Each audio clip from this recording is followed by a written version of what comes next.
Shall we all be seated, please? So my name is Felix Kwachi Ofusu.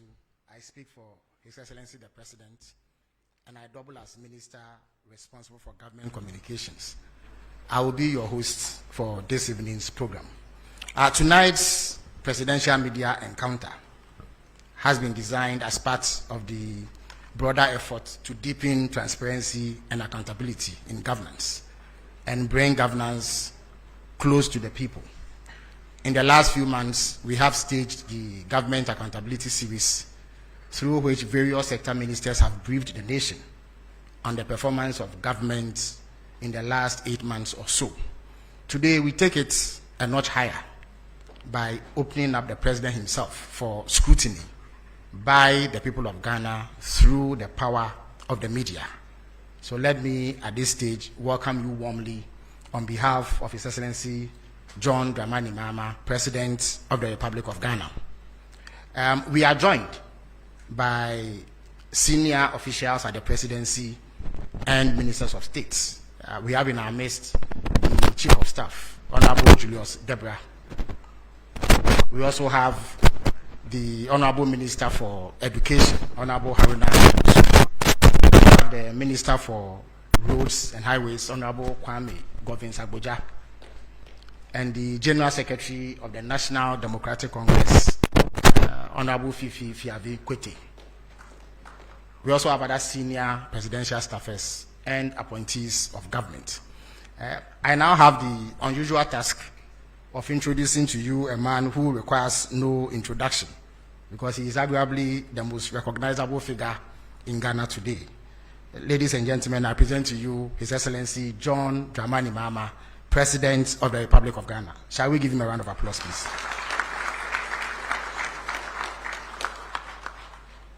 So tonight's program, I beg your pardon, is in two parts. His Excellency will kickstart it by giving an opening remark in which he will outline a few of the things that have been happening since he took over the reins of government. After which, we will delve straight into a question and answer session where media men and women present will be afforded an opportunity to probe into the workings of government. At this stage, I would humbly invite His Excellency John Dramani Mahama, President of the Republic of Ghana, to give his opening remarks. Shall we give him a round of applause, please? Thank you very much. And let me say a warm welcome to all you members of the media, very distinguished gentlemen and ladies. Let me just acknowledge my president, the president of the GJA, and all of you who are here. Fellow countrymen and women, I pledge to be transparent and accountable to the people of Ghana and to keep them abreast with the state of affairs at every juncture in my term of office. I'm pleased to have the opportunity through this media encounter to address the good people of Ghana through you and answer any questions that may be on the public's mind. It's been 8 months since I was sworn into office, and 9 months since you, the people of Ghana, went to the polls and gave me a clear, resounding mandate to lead our country into a new era. Beyond affirming your confidence in the policies and programs we propose, it was a national reawakening. That December 7th vote was a call not just for leadership, but for a change of direction, for honesty, for accountability, and for a reset. It was for a different kind of governance, one that listens and one that acts, and one that cares. And so on January 7, 2025, when I took the oath of office, I did so with full awareness of the weight of that moment. I knew we had inherited a nation that was tired of excuses by the political elite, weighed down by hardship and yearning for leadership that does not just promise, but performs. For the past 8 months, we've demonstrated that we're not here to continue business as usual. We're here to reset Ghana, to restore the soul of our nation, to revive its economy, reignite the spirit of hope and possibility in every Ghanaian. Through our prudent and people-centered economic management plan, we've slashed nuisance taxes, we've rescued our power sector and averted the Doomsor crisis, which was handed over to us. We've lowered the exchange rate, eased the burden of doing business, and reduced the cost of living for the average Ghanaian. Inflation has dropped to a record 4-year low, signaling renewed macroeconomic stability. We've made the highest allocation to basic education in nearly half a decade. In health, much-needed funds have been released to fund the health insurance scheme. Medical supplies are flowing steadily. Community health delivery is being prioritized, and the Ghana Medical Trust Fund was launched to help Ghanaians bear the cost of treating chronic diseases. Only yesterday, I approved the governing board of the Ghana Medical Trust Fund, which the Honorable Minister of Health will soon inaugurate. Our renewed focus on agriculture, particularly through youth-targeted interventions, irrigation expansion, and the revitalization of the Land and Farm Bank project, is positioning Ghana to be food secure and export competitive. We've also laid the groundwork for a digital Ghana through strategic investments in science and technology and innovation through the 1 Million Coders program. These strides are not isolated. They are part of a clear, deliberate national reset that is restoring hope, creating opportunity, and ushering in an era of shared prosperity for all. My comrades, the education sector remains central to our reset agenda, as we firmly believe that the future of our country hinges on an empowered, knowledgeable, and skilled population. And so 3 months ago, I launched the no-fee stress policy, refunding fees to 120,000 first-year students in public tertiary institutions in Ghana. It signaled a decisive break from the painful era when dreams of brilliant but vulnerable young Ghanaians were cut short simply because they could not afford to pay fees, especially at that critical period of admission where they either pay or lose the chance at further education. We're not stopping there. The no-fee stress policy is intrinsically linked to our broader student loan plus policy, which will ensure that no student is left behind in subsequent years of study. Under this policy, students from low-income households will have access to flexible and dignified financing options to complete their tertiary education without the burden of unbearable debt or financial uncertainty.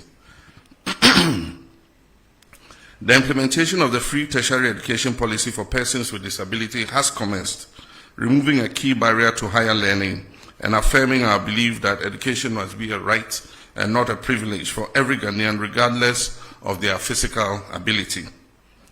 To give life to our commitment to foster a knowledge-based economy, we've established the Ghana National Research Fund with an initial allocation of 50 million cedis. This is a step towards deepening research and innovation across all sectors: science, technology, humanities, and the arts.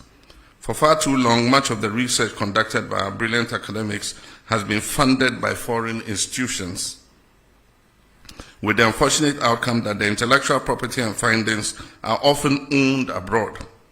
With this fund, we will slowly but certainly reverse that narrative by empowering our own researchers and ensuring that Ghana owns the knowledge and innovations produced by its intellectuals. As part of our commitment to research excellence, we offer full scholarships annually to 5 PhD candidates at every university in Ghana. By investing in our thinkers, we're investing in our future and asserting our intellectual sovereignty. In furtherance of our commitments to inclusion and dignity, we have distributed over 6 million sanitary pads to our girl children in primary and secondary schools to keep them in school and help them end period poverty. Contrary to the widespread misinformation that was circulated before December 7, 2024, the free SHS policy has not only been maintained, indeed it has been strengthened. We've made the highest budgetary allocation in the history of the policy, as at now. A staggering 3.5 billion Ghana cedis has been dedicated to the free SHS. We understand that access without quality is inadequate, and that's why we're implementing the decentralization of feeding policy to allow the management of schools to make their own feeding arrangements to provide students with quality meals. Our commitment to foundational learning is equally strong. Basic education has received its highest budget allocation in almost a decade, reflecting our determination to rebuild the educational ladder from the ground up, with 564.6 million allocated so far for textbooks. We are addressing long-standing challenges in the system, particularly those caused by the reduced funding of the recent past.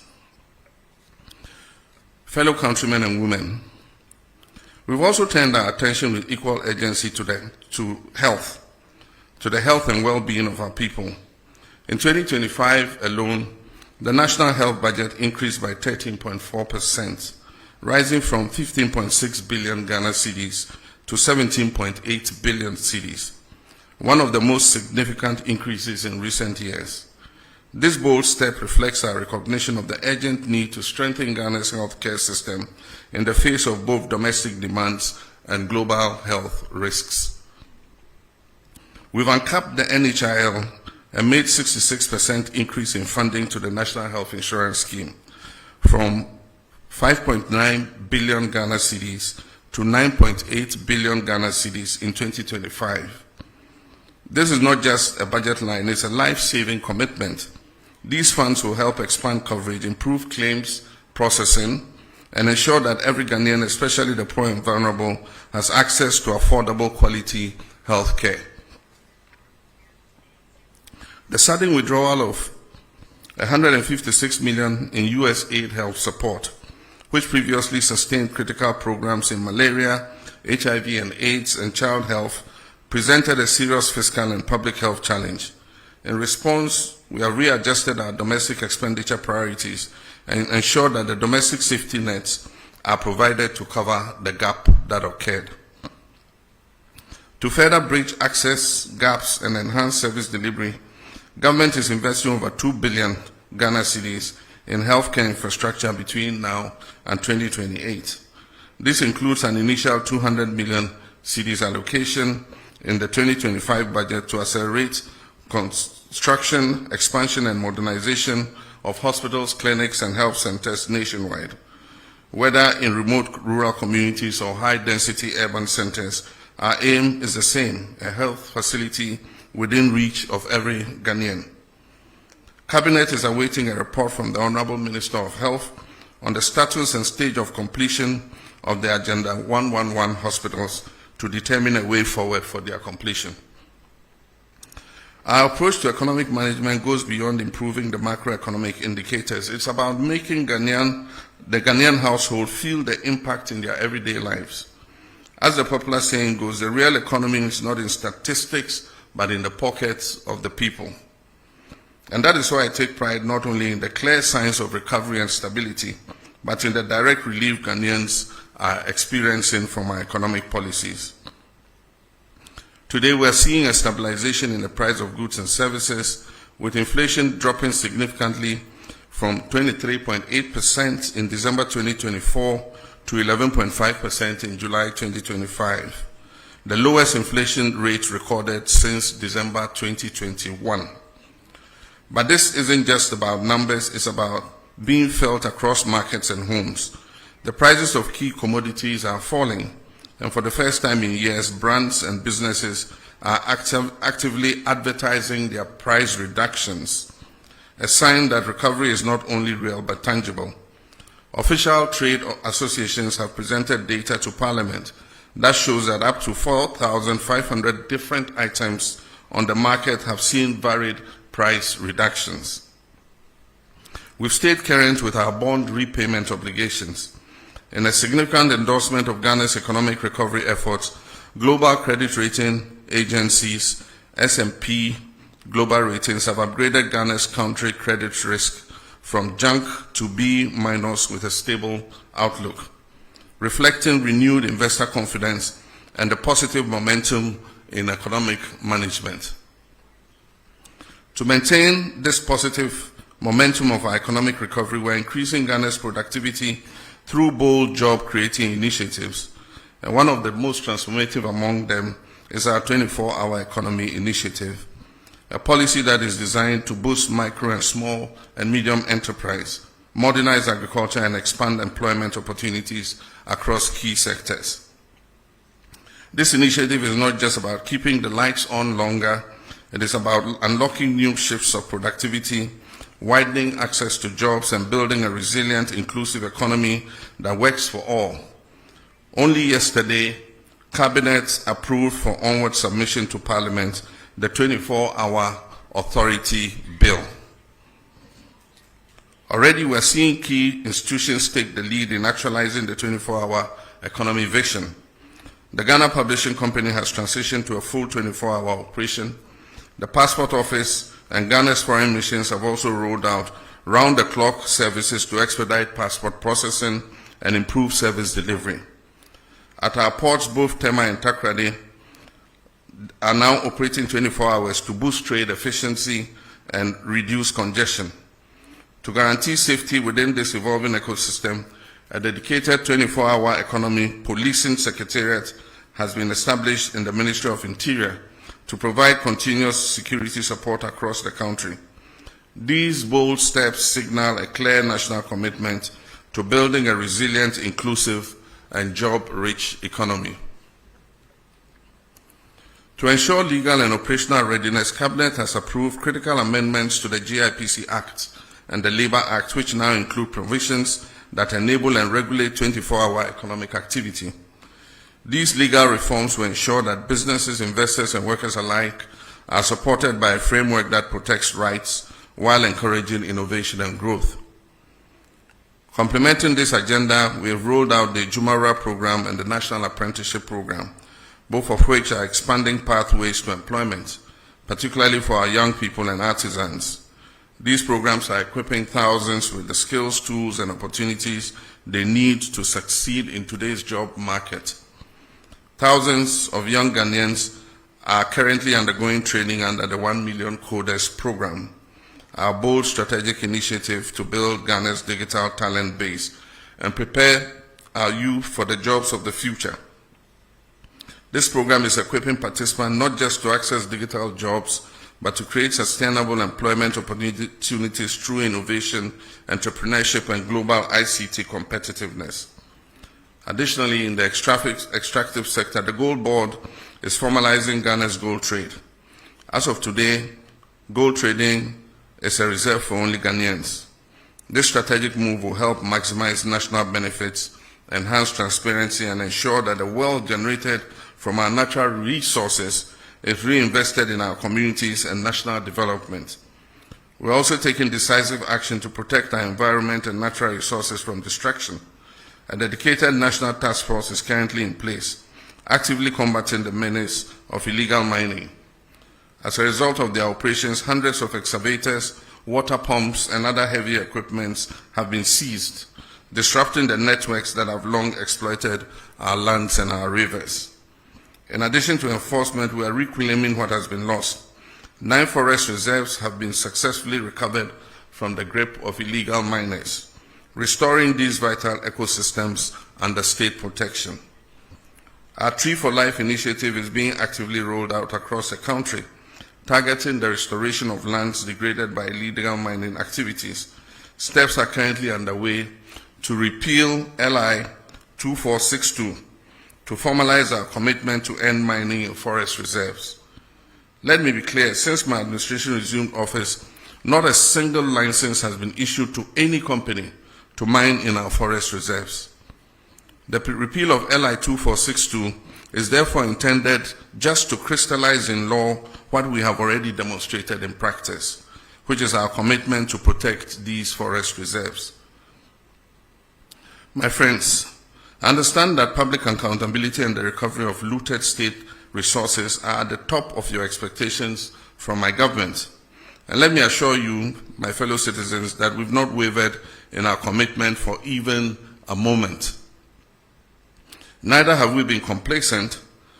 What you are witnessing is not inaction, it is our steadfast adherence to due diligence, due process, and fairness in the pursuit of justice. Yes, our insistence on doing things the right way may afford those who have looted this country some temporary relief, But let me be clear, it will not grant them permanent escape. Across multiple fronts, active pursuits and prosecutions are well underway under the Operation Recover All the Loot. Over 200 cases are under active investigation, with about 80 people interrogated so far. Several prosecutions have begun, progressing steadily and remaining firmly on course. In the Republic versus Edubwan and 3 others, the state has submitted witness statements together with all other documents, and trial has commenced. And the first of 3 prosecution witnesses have been called and have been cross-examined by counsel for the accused person. With the SkyTrain case, for instance, the prosecutors have secured a trial date, as all preliminary matters have been concluded and the trial is set to commence. For the National Service Authority case, due to its expansive nature, charges have been drafted and will be filed as soon as the legal year begins against the following person: the Republic versus Osei Sibe, the Republic versus Eric Nyako, the Republic versus Gifty Owari. Also for the National Cathedral, we are awaiting a forensic audit from the Auditor General. Additionally, charges have been drafted and are ready for filing in the case of Republic versus Wuntumi and Akunta Mining. The Economic and Organized Crime Office, EOCO, is finalizing its report with respect to Exim Bank transactions. Dockets are in preparation for the buffer stock case and the drip equipment case. Investigations are ongoing into the African Cup of Nations case, the Mart Set case, and approximately 20 other cases currently. Let me be clear, every single case of corruption that needs to be investigated is being looked into.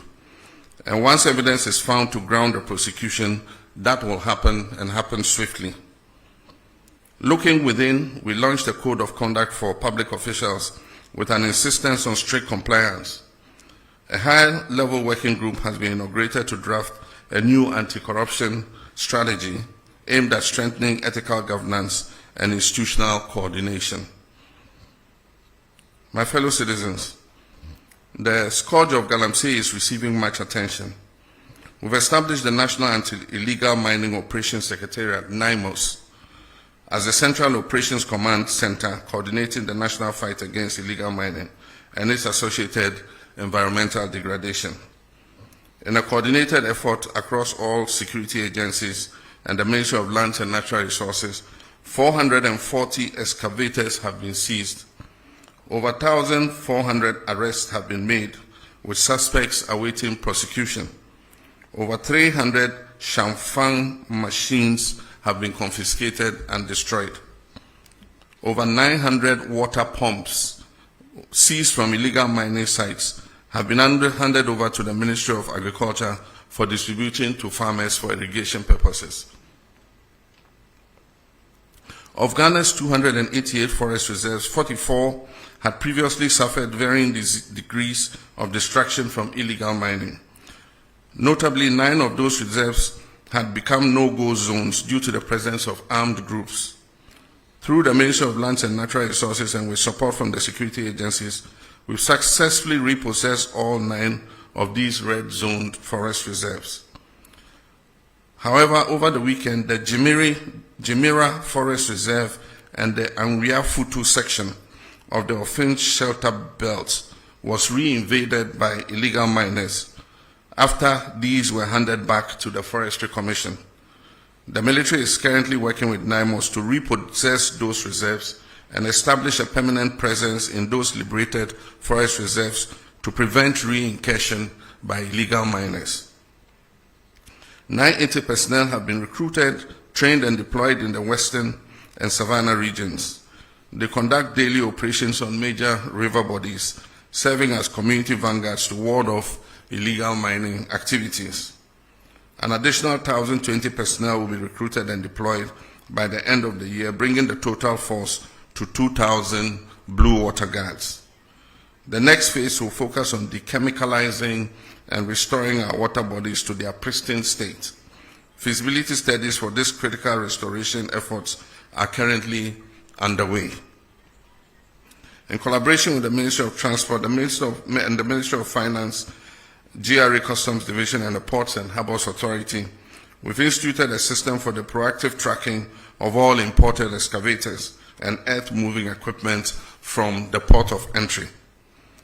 1,200 excavators are going through the permitting process from the Transport Ministry, clearance from Customs registration with DVLA, and tracking at the Minerals Commission. So far, we've registered 1,015 earth-moving and mining equipment. 647 have been registered and fitted with tracking devices. There are an additional 600 equipment at the ports awaiting clearance. An additional 350 tracking devices are expected by September 12, 2025 to enhance this monitoring effort. The Constitutional Review Commission is actively engaging stakeholders across the country, gathering views on how best to shape the future framework of Ghana's democracy. This inclusive approach ensures that voices of citizens, civil society, and institutions are reflected in the evolving constitutional order. Friends, internal security is important for economic progress. Pursuant to our commitment to improving security, we have earmarked 1 billion Ghana cedis to retool our security agencies. The Ministry of Energy has recently granted a declaration of commerciality for the Ebang Akoma oil and gas discoveries in Cape 3 Points, Block 4, confirming their commercial viability. This paves the way for the joint venture partners ENI Vitol, Woodfields, and the Ghana National Petroleum Corporation to proceed with a full plan of development of this oil well. This milestone brings us closer to increased oil and gas production, job creation, and enhanced energy security, reinforcing our commitment to responsible resource management for the benefit of all Ghanaians. We've also approved the construction of a second gas processing plant, GPP2, to double our national processing capacity and set the stage for cheaper, cleaner, and more reliable power generation. This landmark project alone is expected to save the country close to $500 million every 2 years by drastically cutting our reliance on expensive imported liquid fuel. Beyond the cost reduction, it is projected to create over 1,000 direct and indirect jobs, fueling both industry and livelihoods. We can all attest to the fact that the looming threat of Dumsor we inherited in January this year has been averted. Through strategic interventions and swift action, power supply has remained stable across the country, ensuring uninterrupted electricity for households, businesses, and essential services. We've made significant strides in restoring fiscal decentralization. In the past 8 years, only 40% to 50% of the District Assembly's Common Fund was reaching metropolitan, municipal, and district assemblies, constraining their capacity to deliver local services. Our government has reversed this trend. District assemblies are now receiving 80% of their allocation directly. Of the 7.57 billion allocated for DACF this year, approximately 6.1 billion has gone straight to local assemblies, with a minimum of 25 million allocated to each MMDA. Already the first quarter disbursement of 987.97 million has been released to kickstart district level development. To ensure focused impact, Cabinet has approved expenditure guidelines for the districts. 25% of the fund is to support design and construction of what we call 24-hour economy model markets. 10% is allocated for health, with a minimum of 2 CHIPS compounds per district. Education, 1 kg, 1 primary, 1 GS block, potable water, at least 10 boreholes, environmental sanitation and school furniture. 7.5% for MMDA administration, monitoring and evaluation, and 20% is allocated to finished legacy projects. Simultaneously, all statutory funds such as 2.03 billion to the National Health Insurance Fund and 2.71 billion to GET Fund, covering NHIS arrears and free SHS, have been released in full, underscoring our commitment to public service delivery and local empowerment. Next week, I'll cut the sword in 3 locations to signal the start of the Big Push program. The first phase understandably covers mainly the road sector. Everyone will admit that over the last 8 years, our road infrastructure has deteriorated remarkably. This year alone, almost 14 billion Ghana cedis of our oil and gold revenues have been earmarked for the Big Push program. Critical road projects such as the Ofankor and Sawam roads, which were chronically underfunded, have been transferred under the Big Push program and recently received a release of almost 1 billion cedis to ensure speedy completion by the end of second quarter of next year. My media colleagues, our reset agenda remains on course, and I've remained unwavering in my commitment not only to the promise I made to you in the run-up to the 2024 elections, but to the principles of honesty, transparency, and probity and accountability that define good governance. I'm resolute in laying foundations for economic recovery, resetting our institutions to reflect the demands of modern governance and enhanced service delivery for every Ghanaian. I'm driven by a deep determination to see the dreams of our forebears for an economically independent and self-reliant Ghana realized in our lifetime. I'm equally determined to restore Ghana's rightful place as a respected voice and actor on the global stage. With your continued trust and support, I'm confident that we will not only meet these goals, but also build a nation that serves the hopes of this generation and the aspirations of generations yet unborn. May God bless us all, and may God bless our homeland, Ghana. I thank you.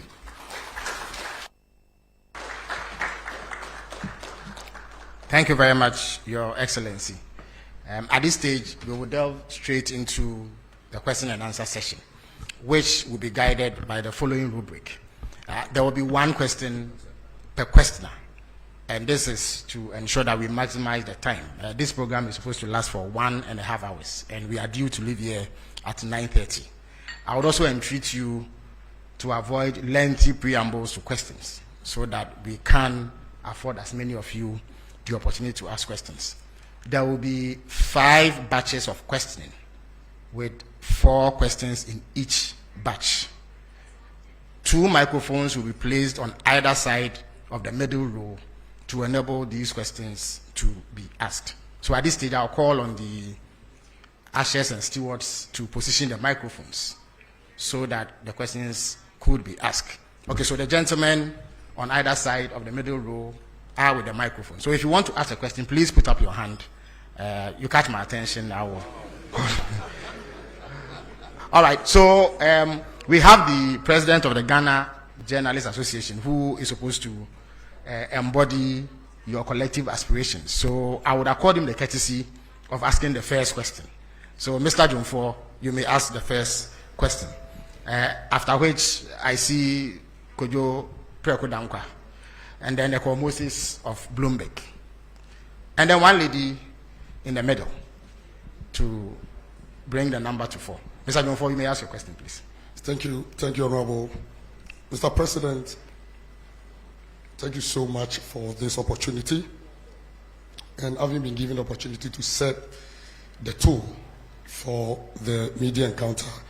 Permit me to commend you for availing yourself for this media encounter and for your commitment to transparency and accountability. Your willingness to face scrutiny just 8 months into your term set a commendable example of good governance. We also wish to commend you for your assurance and firm commitment to safeguarding the safety and protection of journalists across the country. Now my question, Mr. President, as you may be aware, remuneration and general working conditions in the media are not the best, especially in the state-owned media, which falls under the authority of government. This situation is a key factor in our low ranking on the World Press Freedom Index under the economic indicator. What measures is your government putting in place to improve working conditions in the state-owned media and also to provide relief for those in the private media? Also, assault on journalists are on the rise. and I know this is of great concern to you, as a journalist yourself and a proud member of the Inky fraternity. The Ghana Journalists Association would therefore like to know what your government is doing to address this disturbing trend. Thank you, Mr. President. Thank you very much. Kojo, you may have the microphone now. Good evening. My name is Kojo Prekodankwa, Kesben Media. In your remarks, you did touch on the issue of mining, and I want to commend your government with the achievements you chalked.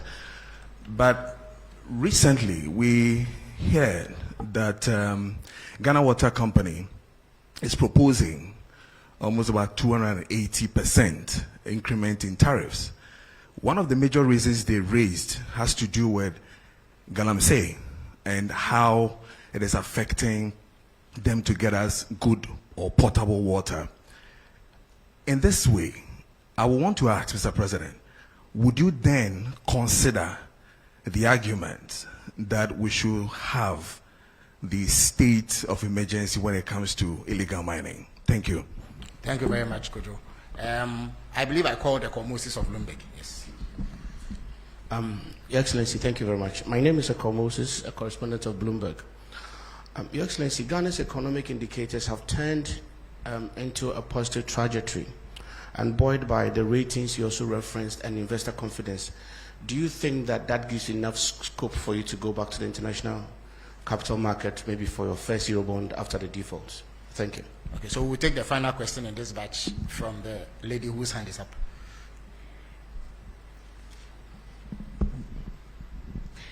Medase, Idiame Jeso, ene apina pukua, when near me wo, Adam Brand, Sadum TV, and Adam FM.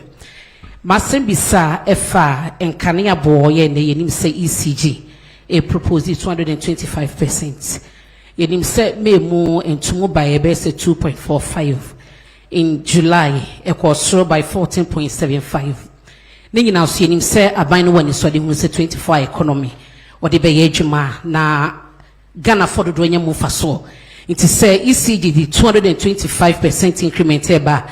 Yenim hawa proposal no any hunkumudi bekone percentage of debate na. Ebeko Ghana for Bibena company say ano yedin. Ye bisa se betumenya nsusanso e wo 24 economy no so Ghana for butum e na ebiom so aban be hye obeso asene eye subsidy ama omanfo ho atoma na medase. Yo medase. So His Excellency the President will field these questions at this stage. Thank you. Thank you very much, President of GGME. Your question is a double question, one on remuneration and the other on assault of journalists. With regards to remuneration, I would say that it's not only journalists in the state-owned media who are dissatisfied with their salaries. Public service salaries are not living wages. I agree with the TUC that we must work towards a living wage. All of us are dissatisfied with the salary we get as public servants. The private sector offers better remuneration, but that's why we have to work together to grow the national cake so that we can pay ourselves better. And that is why there's agitation for cancellation of Article 71 in the Constitution, because we all must feel the pinch so that we can grow things together. But when you cushion a certain constitutional class and they have more cushy remuneration than the other people, then it creates a kind of discrimination between public service. And so our advocacy has been for an independent emoluments commission that would deal with the salaries and wages of all persons in the public sector so that we grow those wages together. In our first incarnation under Professor Mills, we established a single spine salary structure. And that salary structure was supposed to uniform out wages in the public sector so that the disparity would not be too wide. So if you are a secretary in GBC compared to a secretary in, say, Bank of Ghana, there will not be that very wide disparity. Unfortunately, the single spine atonsium, because of the inability to maintain the discipline in public sector wages. Over the last 8 years, the group that is able to strike the most gets more addition to their wages than those that don't go on strike. And so the disparities have occurred again. And so we're in consultation with organized labor to see what we can do about reforming public sector wages. And I'm sure that if those wages are made better, journalists working in the public sector would also have an improvement in their remuneration. With the private sector, government does not have control there. And what happens is we have such a proliferation of private media that advertising revenue is not enough, to be able to maintain the kinds of salaries that we all expect. Maybe if we had fewer, then the advertising revenue would go around and people can have more. But our constitution guarantees freedom to establish a media of mass communication. And so you cannot restrain how many radio stations you have or how many newspapers you have. And so it's something that we have to live with for a while. Natural competition will phase out the stations that are not competitive, and those that are able to survive will see that they're able to make more money from advertising. The main revenue for media all over the world is advertising. And so we'll see how that goes. I've condemned assaults on journalists in any form. Journalists are doing their job, and their job is to bring news to the doorsteps of our people and to inform them, educate and entertain them. And so at every event you will have journalists there. Unfortunately, some security personnel have developed a penchant for just harassing journalists. And so it's a matter of educating people. It's a matter of, sanctioning people who assault journalists.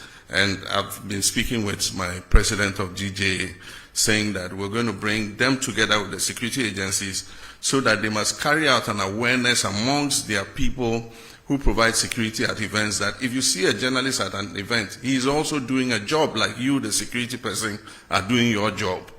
And so you don't have the right to assault them or to manhandle them. And so we'll keep working at it. I mean, definitely, as a member of the GJA, a lifetime member of the GJA, there's no way I'll condone assault of journalists in any form.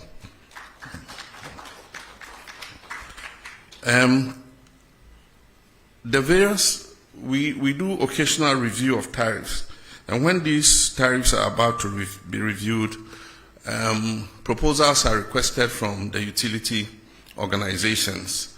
And so I noted that recently Ghana Water presented their proposal, and Electricity Company of Ghana also presented their proposal. It doesn't mean that the proposal they present is what is going to be implemented. We have the regulator, which is the PURC, that looks at all the factors, including the exchange rates, including the cost of production and all that, before they determine what increase in tariff is allowed. And so the fact that you hear that water company says they're going to increase by 200 and something percent does not necessarily mean that PURC is going to allow them to do that. Now, meaning about Obusa ECG then also, the same for both utilities. ECG so I propose 200 and something percent, but I know interest PURC budget to say omuntimi into electricity tariffs musa. Ombeshe and nyoma a core electricity production mo to say fuel nesan nyoma na ansana omahwe senya omo de tariff ni besi na MRP no at the frontier your tariffs akosro ne se nipa bebre entua enti mo hwe ECG say your case commercial and technical losses are almost 42%. I just say of electricity almost ton almost me eje ehun aketua of only about 58%. Na eno anka wiase afana bia anka saa edwuma ya se wo ye edwuma bia na bibia wo ton bia wonya just return of 58%. anka by now edwuma na gu nso akoya aban de se ekire so na aban abeboa ekire so na aban abeboa enti afi de ya sesa omo hwe ejuma no so na ya kenya omo se omo sorry na omo nante na nea onkrofo mu wia iram kania no ni ade nyina ye cheche omo na ye ntwe omo aso efise se ye nyina atwi a ebema eton no ebona fom enti eye ejuma ye begu so aye Bloomberg, yes, we're quite happy with the outcomes of the reforms that we have been implementing in the economy. And we have survived without going to the capital markets. We've survived without borrowing. Who could have thought some years ago that Ghana's economy could be run without going to the external market to borrow? And yet, we've survived. And so we shouldn't be in a hurry to go back to the capital market. All we've done is to reorder our expenditure and push funds to areas that are of priority. And so that's all we've done. Fiscal discipline, not spending money on wasteful, political interventions and all that. And that is already showing the successes in the market. I mean, we've gone from negative 3.4% on the primary balance to positive 1.1 as at now. And by the end of the year, we'll achieve the target. I'm sure we'll overachieve the target of positive 1.5. And so it's all about discipline in expenditure. And so for me as the president, I would not favor a quick return to the international capital market. I think we should go like this for a while and consolidate the economy before we look at external financing. Thank you. Thank you very much, Your Excellency. Now, having taken a set of questions from this side, I would go to this side and take 4 more questions. Kamini, you may have the first shot. Mr. President, it's Kamini Amano. I'm the host of TV3's Hot Issues. We look forward to your return to the iconic show. I want to talk about the local currency, the cedi. In the second quarter of the year, we saw a very bullish rise in the value of the cedi. We are not seeing the same in the third quarter. So far, we are told that it's lost about some 13%. When it was on its rise, the IMF had warned that the country was over-interfering, which is why we were seeing the performance. My question tonight is, Mr. President, did you manipulate the performance of the cedi? Is that why we are seeing the cedi fall as quickly as it is today? How do you explain this decline in value in such a short period of time? And what's the plan to revive it? Thank you very much. Nana Mejakwa has the floor. Patramidin Nana Mejakwa, Nuya TV. My question is oral. I'm saying, Mr. President, what can PFA oral? Now, the last accountability series, Attorney General, a statement in Pesemi Redi Kakami quoting Kakranami to us with I wish to remind you of the fact that when I announced the Kwabena Edubwahi investigation, I was blunt in stating the fact that I am open to engaging in plea bargaining with those who have been investigated and found to have looted or stolen state resources. I mean no words about my intentions and will therefore not shut the door to any accused person willing to enter into negotiations with my office for purposes of reaching a plea agreement. Yenim se ya criminal and other offenses procedure amendment act 2022 plea bargaining. But my question is say fight corruption. That's Attorney General, State Attorney, say we be na upon the atokonomwa. Say we loot state resource and as a fund, bra. Then we may negotiate. Does it mean say we beti asese sikana me fire no me tuya ye jai no ana and they were honom wana. Me question no it does. Justice from Shinhua News Agency. Thank you very much, Mr. President. My name is Justice from China State Media, Shinhua News Agency. Looking at the global trade crisis that was ignited by the United States President, people have been wondering what countries like Ghana would be doing as a response. But we realized recently that the Chinese government has actually granted all African countries a zero tariff into their market. What will Ghana be doing to take advantage of that for our trading to, be boosted as a substitute to what we may have been losing from the United States side. Thank you. Before I take the final question from here, let me indicate that we are joined by journalists from across the regions through the power of technology. So as and when the technical folks signal me, I would ask them to also contribute to this question and answer session. Alfred, you may have the last word in this batch. Thank you. Good evening, Mr. President. My name is Alfred Okanse. I work with TV3 as part of Media General. Just on the back of the oral question that was asked by a colleague of mine, over the weekend we had the General Secretary of your party indicate that there are some NDC lawyers who are cutting deals with some persons who are standing trial for acts of corruption.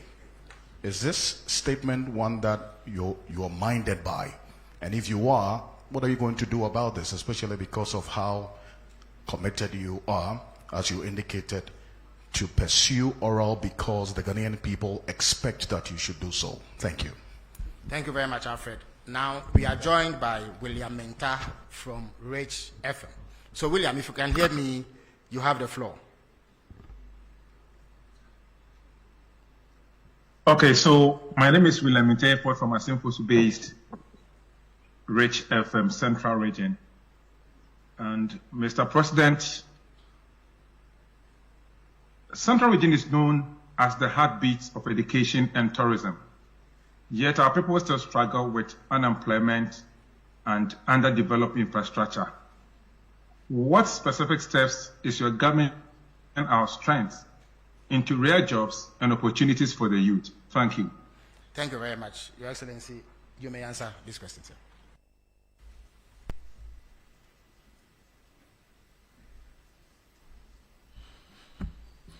Thank you very much.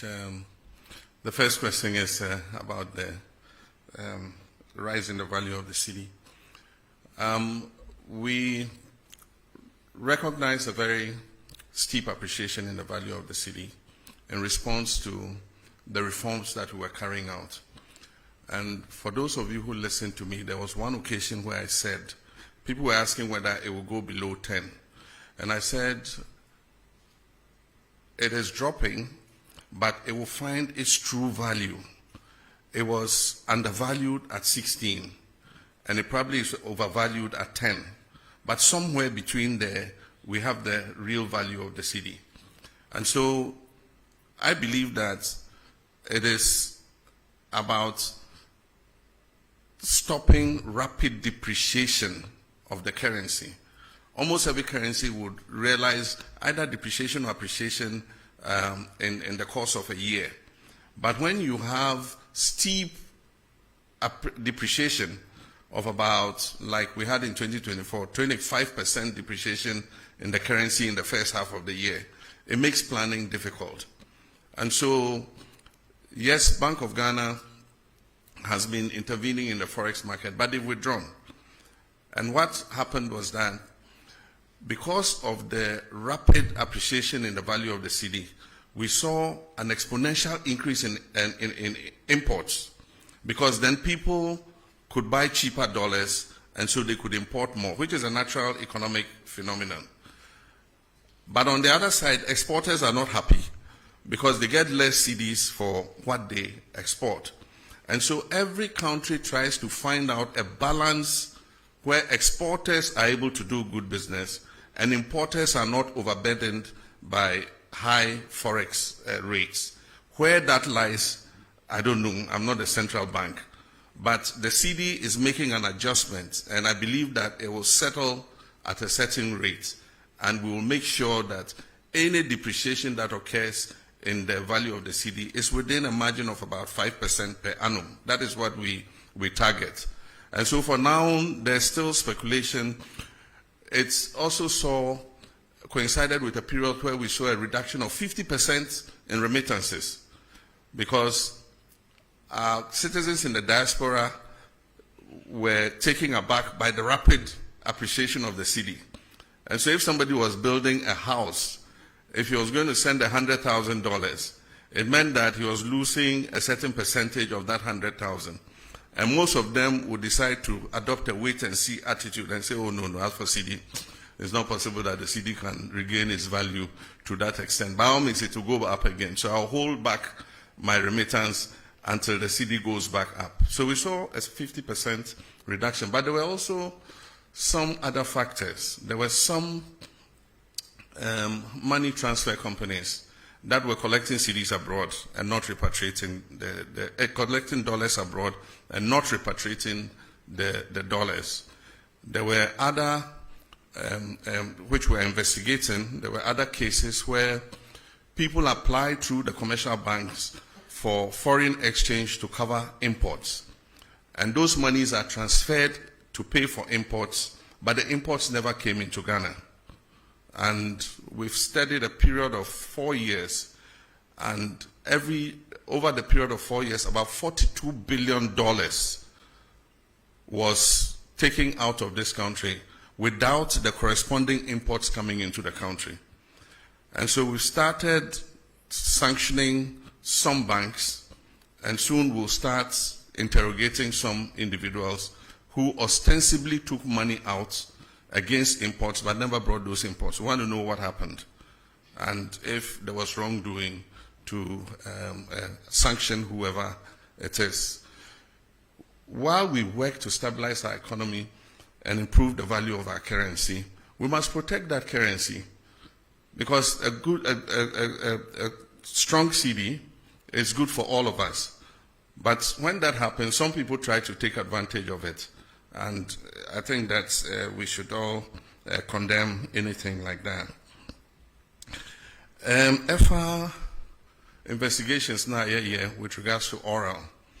Senya Okayano, MPP address almost the Shishebi by IMRA se abine wudi FR case bi ho se ebia wafesika na bibia o akwenya obetimi aka se yo ene aban case na mode kwedu amode bomeno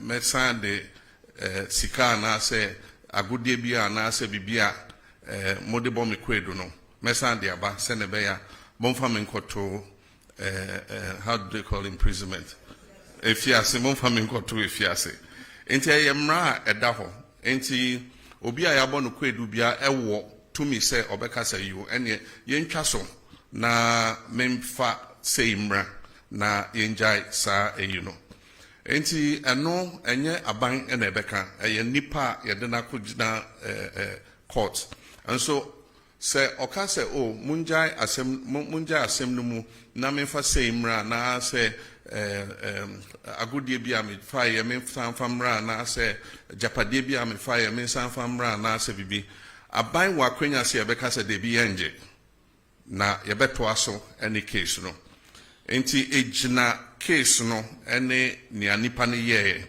enti still aban wotu mi say even though wako emra na se aka say me pese me san ede bibi bema aban na aban eja case no mu aban betimi aka say de bi yempe yenje enti eno a case by case say o sheda ede adwembone ewia yesika a echese eso a ye nyina echese I don't know how to explain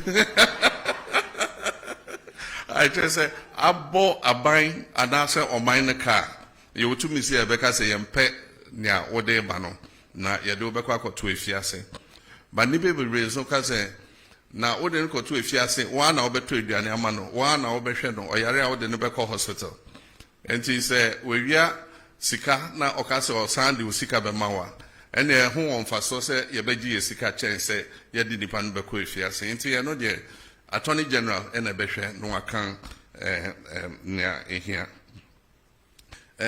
With regards to trade tariffs and China zero tariffs, it's an incentive for us to export into the Chinese market. And we need to look at the items that China imports and see where we have a comparative advantage to be able to take up those imports. I know that China imports a lot from the US, and there's a trade tariff war between US and China. So China is looking for alternative markets to import those items. And so they import a lot of meats from the US, they import a lot of maize from the US and other agricultural products. And so if we have arable land and we're in a position to expand our production, then the zero tariff will make meaningful sense. Then we can take advantage of it. But it is just a figure if we are not able to respond and be able to export into the Chinese market. But I think that it offers an opportunity for diversification of markets. Nobody wins tariff wars. It's unfortunate that America has appended the whole world trade system. We all work towards a rules-based trading system. It took years of negotiation from Rio to Doha round and all that. And eventually, reasonable tariffs were agreed between countries. Countries like Africa enjoyed zero tariff into the US because we were in the developing world. And so it was a concession that the US gave. And what you receive in exchange is soft power that, you know, a lot of people have a good disposition towards the US because the US has been kind to Africa and all that kind of thing. But in comes President Trump. He has a more transactional mindset. And he says that the US has been taken for granted for a long time. And so even countries like Ghana in Africa, he slapped a 15% tariff on us from zero tariff. And so AGOA is technically dead. It was due for renegotiation in September. There's no way with this 15% tariff, AGOA is going to be renewed. But we're just watching carefully. The power to impose tariffs is that of Congress.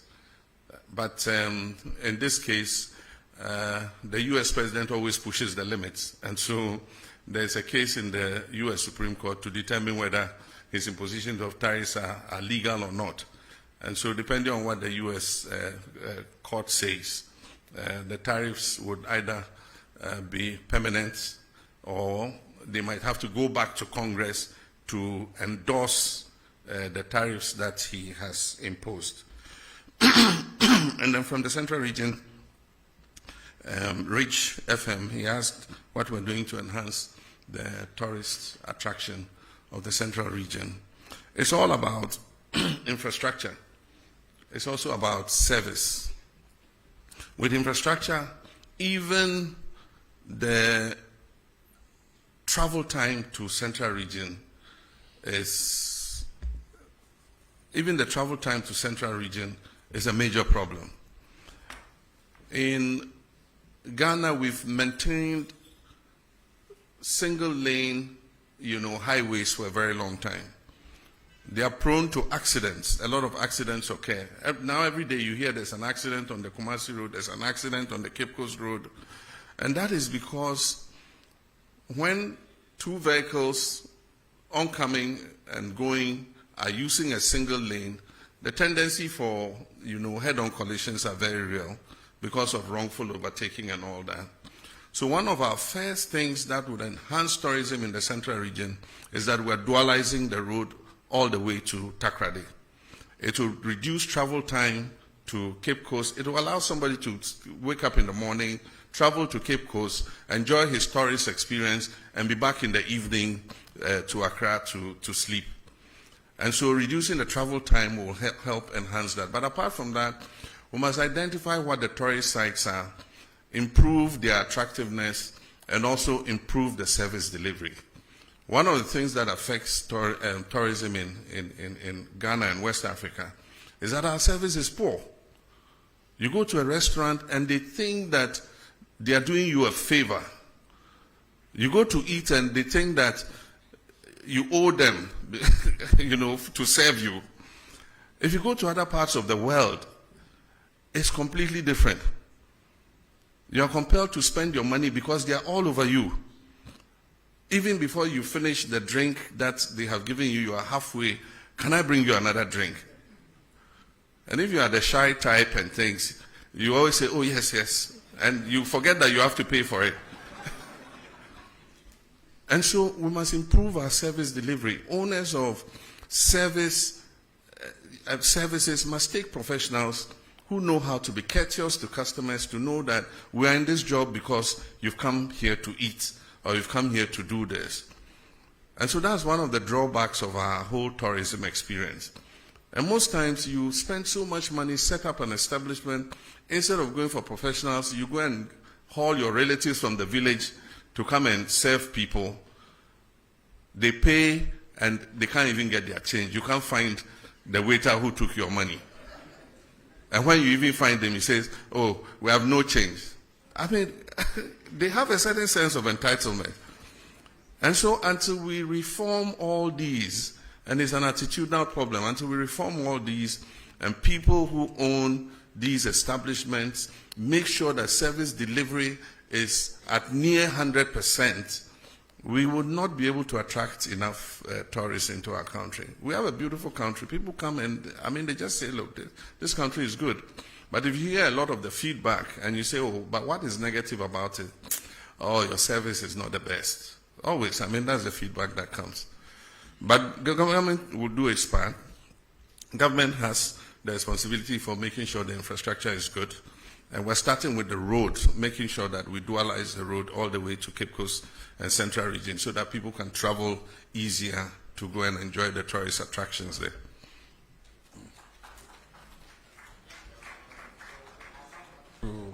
The middle row. So Bernard Avle of Channel 1, Sadiq Adams, Mahama Haruna from the Savannah region, and there's a lady at the back there, and Joshua from GH1.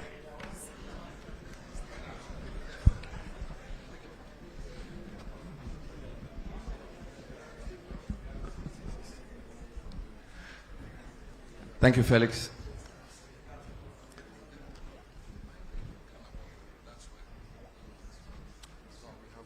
Thank you, Felix. Before my question, I'd like to indicate that there was a question on Galamsey, which I believe has Yes, not I been just answered. prompted His Excellency, and he will deal with it. Yeah. Thank you very much. So, Mr. President, thank you for this opportunity. We are told democracy thrives on checks and balances and separation of powers. Your party has a 2/3 majority in Parliament. The Chief Justice you came to meet has been removed, of course, under your hand, although the process was gone through. There is talk of the EC chair and the leadership, quote, not being fit for purpose by members of your party. Some people fear that these developments and others create a situation where the other arms of government are completely subservient to the executive. In fact, one newspaper expressed the fear that you could be morphing into, quote, a supreme leader, unquote. There is a maxim that power corrupts, and absolute power corrupts absolutely. Should we be worried, in your legacy term, that the democracy you came to meet will be well oiled, and that the three arms of government will work not in subservience, but in unison? Thank you. All right, before I come back to you, we'll cross over to Tamale and take a question from Abdul Mujiz from Tamale. Sagani TV from Tamale. Abdul Mujiz, you have the floor if you can hear me. Thank you very much. Mr. President, good evening. My name is Ba Abdul Mujiz from Tamale. My question has to do with the Tamale and Yendi water project. I would like to know when.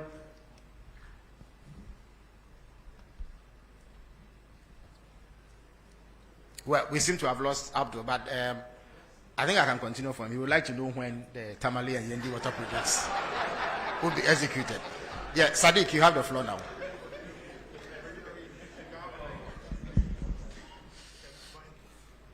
Good evening, Mr. President, and thank you very much for this opportunity. My name is Sadiq Adams from Angel TV and Angel Radio. Mr. President, the question is on national unity and peace. There has been a recent spate in social media accounts created by unidentified people purported to be representing ethnic and tribal groups.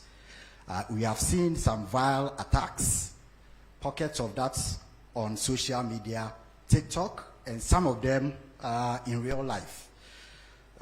There has been a number of them, and we observe over 50 that has been set up particularly to attack and inflame ethnic passion and tribal issues. If your security agencies have taken notice of this, what are the measures being taken to ensure that our national unity and cohesion is protected by education and sensitization, as well as trying to put this in a context of not suppressing freedom of expression, as well as maintaining the national cohesion that we have because of these kinds of threats and attacks from social media on ethnic basis. Thank you. Thank you very much. Joshua from GH1. Good evening, Mr. President. I am Joshua Kujumensa, GH1 Television and Star FM. I'm glad to hear that you personally are telling us that indeed steps have been taken to repeal LI 2462. But then I want to find out from you, the pro-environmentalist groups and then civil society, they want this declaration of a state of emergency. Where's the difficulty in declaring that state of emergency? Thank you. Thank you very much, Joshua. Mama Haruna from Savannah. And then we'll take a final question from the lady from GTV. Thank you very much, Honorable. My name is Mahama Haruna, as you rightly said, from Savannah region, Inkligi FM. Mr. President, we expected you to say a little on the security situation in the country, especially the unfortunate Boko conflict, and recently the conflict in your own backyard of Savannah region. I know how uncomfortable you are with the conflict in your backyard between Gonjas, who are the landlords, and the Brefos, who are the settlers. They've coexisted for about 100 years until recently. I know you are more worried because almost everyone in your backyard, Gonjas, Brefos, will always vote for you massively, sometimes almost 100%. Now, since 1996, when you contested your first elections, first of all, I just arrived from Bole, where you hail from. And I can say that the people are not happy with the curfew imposed on them. Especially in the beginning, people were dragged from their rooms and beaten. There's evidence to that. Now, let me go to my question. You may want to wrap up. No, yeah, I'll wrap up. Mr. President, you've put in place, the Minister of Interior has put in place a mediation committee. Do you think it can resolve the problem? Because some are saying there should have been a reconciliation committee. Moreover, the people are saying since the conflict erupted, they've not heard from you. So what do you have to tell your people? Thank you very much. Thank you very much. So the final question will come from the lady from GTV. Good evening, Your Excellency. Thanks for the opportunity. I'm Salamat Kukwa Pinto. I'm with the Despite Media. Yeah, pardon me, Despite Media, yes. Yes, right. yes, thank you. I wanted to hear something from the creative arts industry when you made your presentation, but I didn't hear anything. The question is that you have shown how you want to bridge the unemployment gap, but I want to find out that how do you intend, or can you tell us what plans you have in using the creative arts sector to solve the high unemployment? And also, please, I would like to hear what is happening with the Black Star experience. Thank you. Thank you very much. So His Excellency will now answer these questions.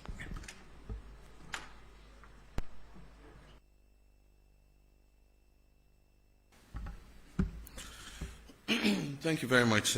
Let me first apologize for missing one of the questions, and that is the accusation that there's interference in terms of the oral investigations. I would have very conveniently said the General Secretary himself is here, and so I'll call him to present his evidence to the public. But I can assure you that there's no way anybody can interfere. I cannot be in people's mind to stop them from attempting to interfere, but I am responsible for making sure that that interference comes to naught. And so I closely monitor. I hold regular meetings with the Attorney General. He briefs me on the status of investigations. And so I'm confident that, the cases will go ahead based on their merits and that nobody would have the opportunity to interfere. If anybody goes lobbying people or paying people to interfere, they probably are just throwing away their resources. All cases will be investigated and come to their logical end. If people are exonerated in the courts, that's what justice is all about. We will do our part, and we're being painstaking in preparing the dockets, and that's why people are complaining that it's a bit slow. But you don't want to hurriedly take a docket to courts and have it thrown out on technicality, and that's why you need to make sure that by the time a docket is prepared and prosecution starts, you have a watertight case that will ensure that you get a conviction. And so that's the process that we're going through. There was also a question that was tied to water, but it also had to do with Galamsey. It says that the justification for water company asking for such a steep increase was because of the cost of treating the water. And I answered it in terms of the tariff, but not in terms of the Galamsey in the water. But in my statement, I indicate that we just started with the Blue River Guards. We're training more and more of them. These are long expanses of water bodies. And so far, those we've trained are 600 and something. They are not enough to cover even the length of the Ankobra. And so as we recruit and deploy, because they patrol the water bodies, if they see any Shamfam machine on the water body, they seize it and we burn it, we destroy it. And so I gave you the number of Shamfam machines we have seized and destroyed. As we continue to increase the numbers of these Blue River Guards, I'm sure that we'll be able to cover the tunnel, we'll be able to cover the Pra, we'll be able to cover the Ankobra. And we hope that then we will start seeing, some reduction in the turbidity of the water. But even more than those on the water bodies, the destruction is the forest reserves. Because the rivers take their catchment areas from the water reserve. So if you destroy, from the forest reserve, if you destroy the forest reserve, the river or the stream will dry up. Because where it takes its water source will no longer exist. And so that's why at the beginning of the struggle I said our focus is going to be on the water bodies and the forest reserves. And then we can stretch out to other areas. So as we train more Blue River Water Guards, we would see an improvement in the turbidity levels of the waters. Bernard said I'm in danger of becoming a supreme leader. Look in my face, do I look like a supreme leader? And that is to paraphrase Prof. Star Atamils, do I look like a cat hunter? Do I look like a supreme leader? I'm a Democrat true and true. And even when we attained 2/3 of Parliament, I said that we're not going to use it to ride roughshod over the minority, and that we're going to give opportunity for democracy to flourish. And so we don't intend to use our 2/3 majority to steamroll our democracy. We believe that even though the people of Ghana gave us that overwhelming majority, it wasn't meant to turn Ghana into a dictatorship. They gave it to us in order that we could carry out reforms to make our governance better. And I think that we stand a very good chance with that 2/3 majority to finally move the amendments to the Constitution that we have all wanted. In the past, because of hung parliaments and all that, we couldn't make any progress, because there are some of those amendments for which you need an overwhelming majority. And so Ghanaians have given us that opportunity and say, look, go ahead and do these things so that we can have a better constitution that will take Ghana for many more generations to come. And so that's what I believe. But I certainly am not on the way to becoming a supreme leader or an autocrat. Yendi and Tamale water. Yendi, Tamale, and Damango are 3 urban areas in the northern regions that suffer severe water scarcity, especially Tamale. Tamale is probably the biggest city in the whole of the 5 northern regions. The population has been increasing rapidly, and the water system has not expanded as fast to meet the demand of a growing population. And so we have to urgently expand Tamale, Yendi, and Damango has become a regional capital. It has started growing very fast, and it faces a scarcity of water. The Tamale and Damango water systems are under an EU program, and recently when I went to Brussels, it's one of the things we discussed. There's funding available for those 2 water systems. And so because we have a cap on our credit, external credit, of $250 million a year, we have to find space within that to be able to accommodate Tamale and Damango water. But I want to assure you that they are priority projects for government, and we definitely would fund them and make sure that before we leave office, Tamale and Damango get sufficient water for those cities to thrive. With Yendi, we are placing Yendi under the Big Push program, and so we're going to fund it with our oil and gold revenues and establish an expanded water treatment system for Yendi. The budget statement is going to be read in November, and in the budget statement, details of these projects will be included in the budget. The last time the GJA came to me, I mentioned to them that as the world changes and new technologies come, we're moving from not having just the traditional media into having what we call the new media. These are all the new social media instruments like TikTok, like Facebook, like X, and all of them. And so the traditional sense of journalists like you, most of you trained and working in media houses that have a corporate identity and can be held responsible for the information that you put out, is beginning to change. We have a new crop of I'll call them neo-journalists, who anybody with a phone and a camera can report news or comment on national issues. Now the point is, who holds those people responsible? And that's what he's saying. If you go to some of the WhatsApp platforms, or you go to some of the commentaries in the TikToks and others, we have what we call hate speech, incitement to violence. Those are criminal, despite the fact that we have removed the criminal libel laws.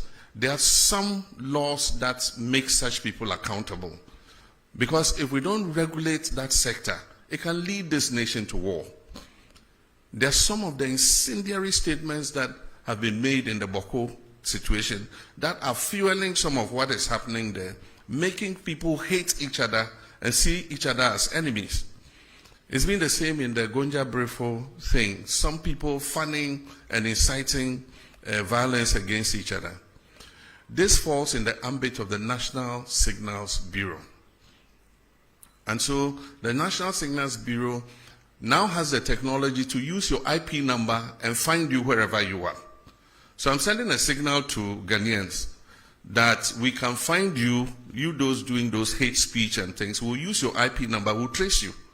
And when we trace you, we'll deal with you under the criminal code for inciting violence and disturbance of the peace. But I believe that beyond that, we must start making regulation for this new media, because it's unregulated. And so anybody just takes a phone and says, oh, this plane crash, I wish that so and so had been the one in the helicopter and had died, and dwarfs have eaten him in the forest. I mean, why would you say something like that?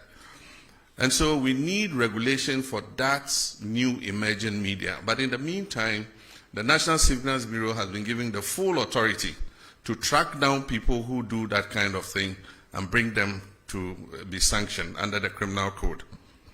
I've been reluctant to implement a state of emergency in the Galamsey fight because we've not exhausted the powers we even have without a state of emergency. We have the opportunity to arrest anybody, to confiscate any such thing. There are laws for forest protection and all that give us enough powers to be able to act. Implementing a state of emergency might sound nice, but it should be the last extreme, the last resort. So for now, let's exercise all the powers we have. And if it becomes necessary for a state of emergency, then we'll look at it. It means we have to go to Parliament. The President can't just declare a state of emergency without, going to Parliament, because there's a limit to how long you can maintain that state of emergency.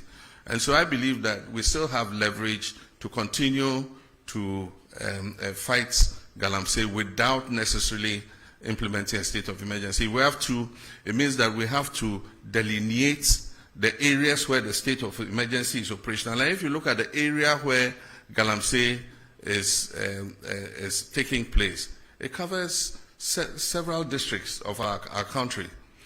And so we would do it if it becomes necessary. But for now, I think that we've given the security services enough powers to be able to deal with people who are found to be involved in Galamsey. With regards to the security in the Sola, Tuna, Kalba, and Bole districts, it was an incident over a small plot of land, like the land you put a container kiosk on. That's all. And it has led to over 30 deaths. Somebody has his house, and there's a land between the house and the street. And he wants to build shops on that land. And then there's a dispute with the chief.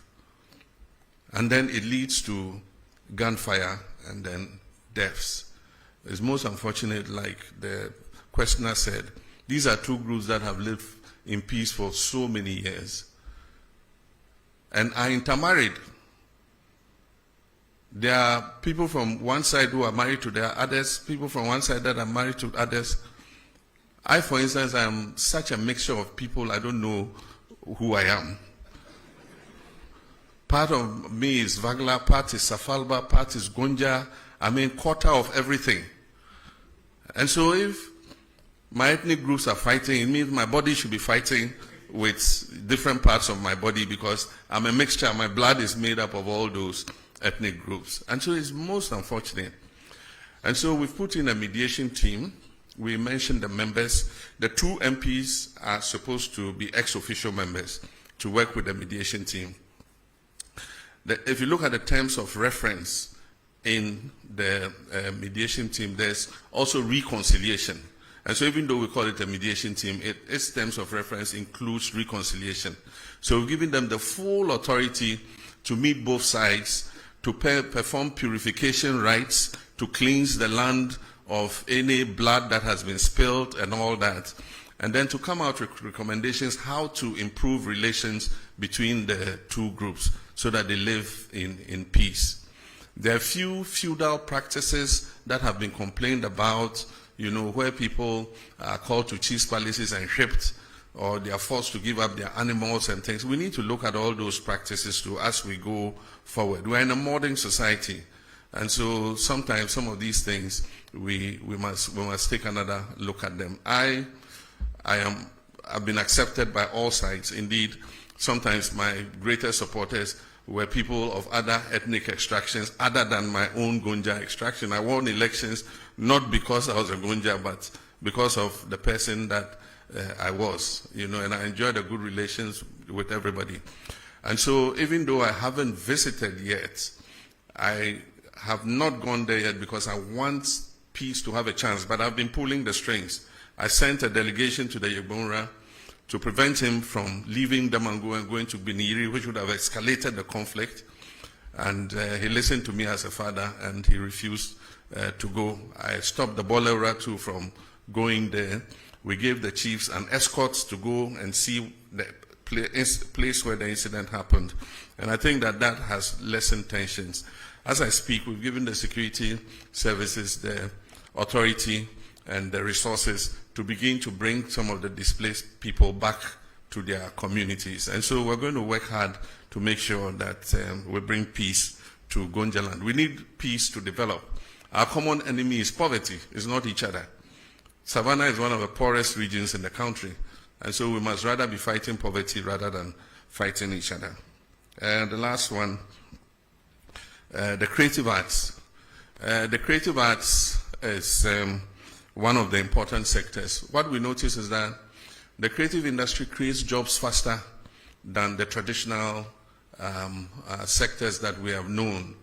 By the time sector or manufacturing creates one job, the creative sector, digitalization, knowledge industry, arts and things would have created about 5 jobs. And so that's an area in which we have to continue to invest. And that is why we created them as a ministry together with tourism. The Black Star experience will take off. They've been working on all the foundational issues, and you'll soon see a sign of it. In the next budget, we're going to make some allocation for the creative arts, for the film fund, and to support Kuma Wood and all the filmmakers, to support the music industry, to support the arts and all that. We need to put our money where our mouths are. And I think that the creative arts are a good representation of our culture and who we are as a people. Thank you. Excellency. Unfortunately, due to constraints of time, we would take a final round.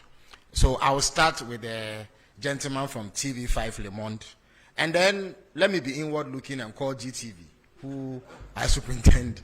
I see Kojo Yankson at the back. Let me come this way and call the gentleman from BBC. And then I'll give the final slot to a lady, the lady at the back. That would be it.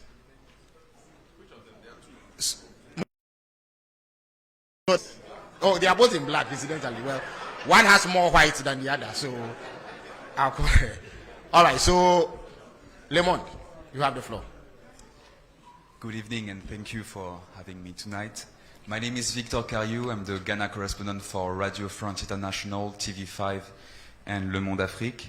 These questions concern the diplomatic relationship between the United States of America and Ghana and Africa, and the deportation of migrants from the US to third countries in Africa. Your Excellency, with regard to this matter, how do you perceive the recent deal between the US and Rwanda, Eswatini or South Sudan? And also, has Ghana already received migrants from a third country deported from the US? Or if not, is Ghana considering doing so in the near future? Thank you. Thank you very much. GTV has the floor now.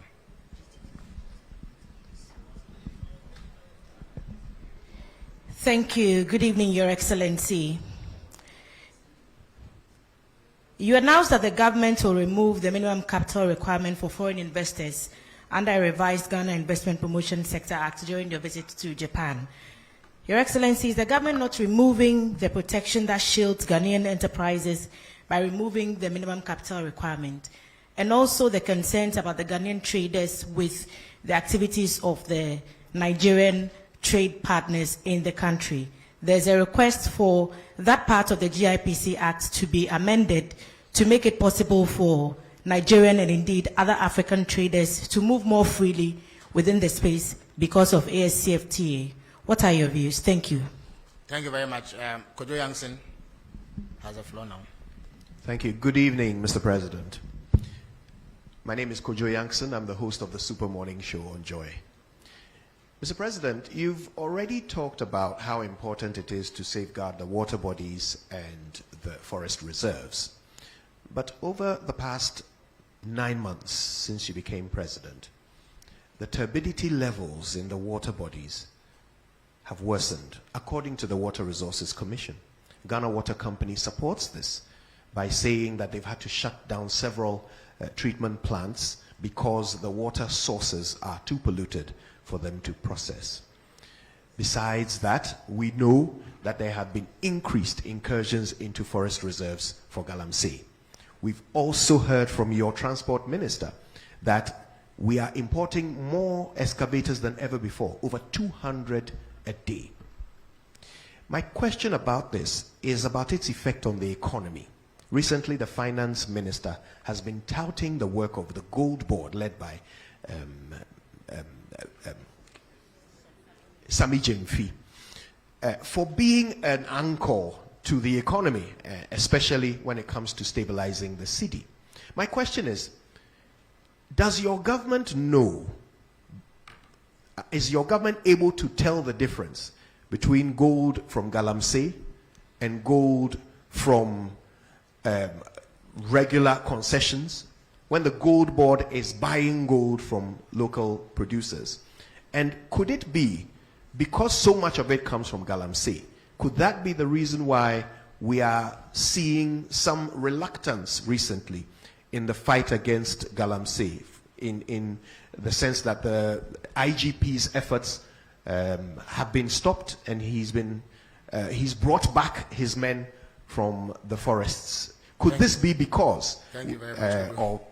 I think your point is made. So I'll turn to the BBC now.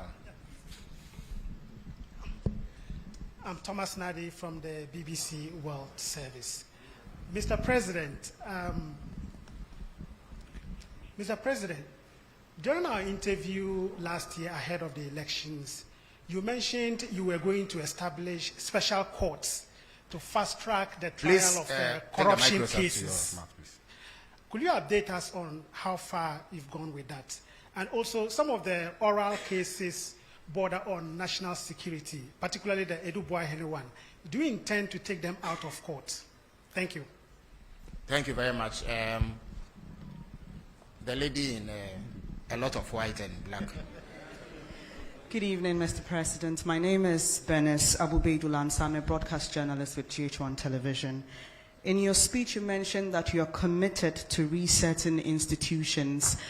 But there are many Ghanaians watching us tonight who are either on the verge of homelessness or struggling to get money to rent. Not because they don't have money, but because we are not sticking to our rent laws. I just want to ask when your reset agenda will reach the housing sector, particularly for the State Housing Company Limited in putting up real affordable homes for many Ghanaians, and the Rent Control Department in protecting vulnerable Ghanaians. Thank you very much. His Excellency has granted a special dispensation for the lady in less white and more black to ask a question. After her, we will grant yet another dispensation to our friend from the Upper East region who has come all the way. And then Randy Haji of Wezo TV will bring the question session to a close. Please go ahead.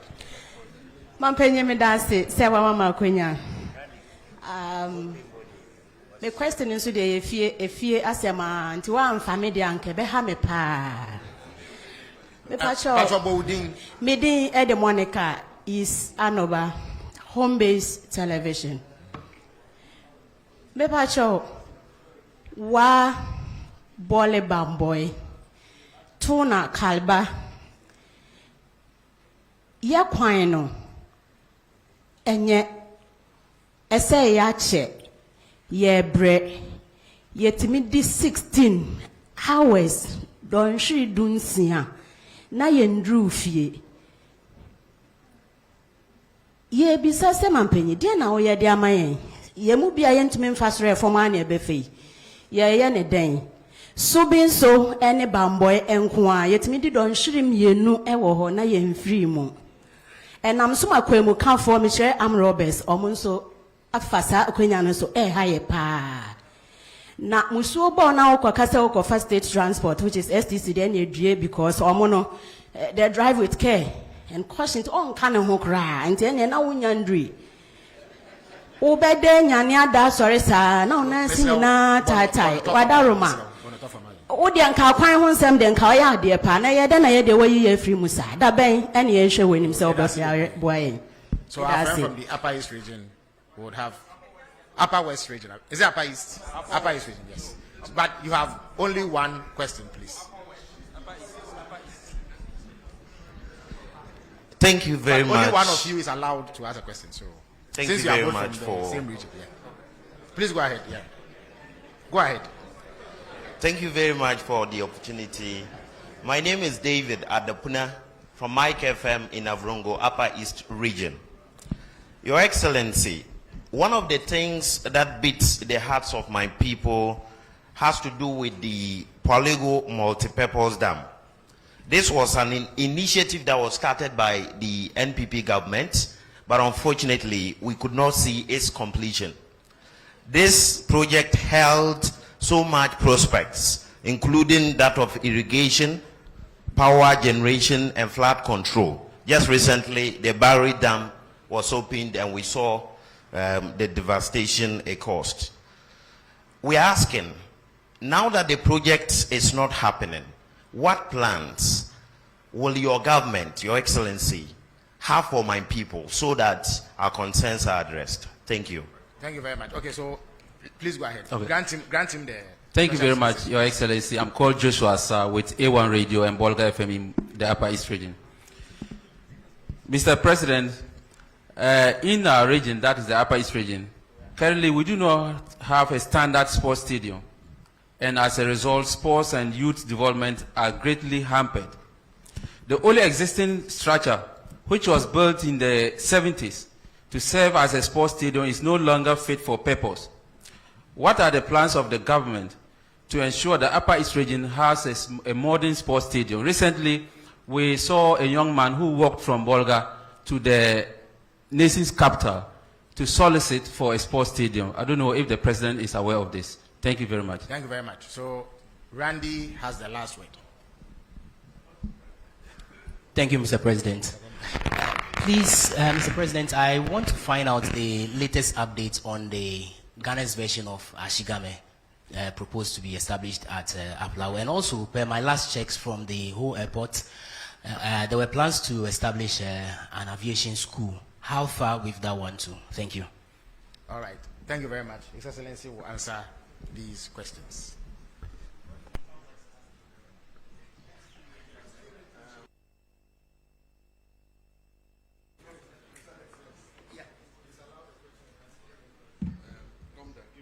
Okay. Okay. Senior A.R. Gomda, the President Senior and Secondary School, has the final word by presidential fiat. Please give him the microphone. Oh, okay. Thank you very much. Excellency, your recent directive that 2 persons be investigated for their activities regarding Galamsey went down well with a lot of people, but so far we haven't had any outcome from it. Can you please tell us what is happening or what is going to happen? Thank you very much indeed. Okay, thank you. All right, thank you very much.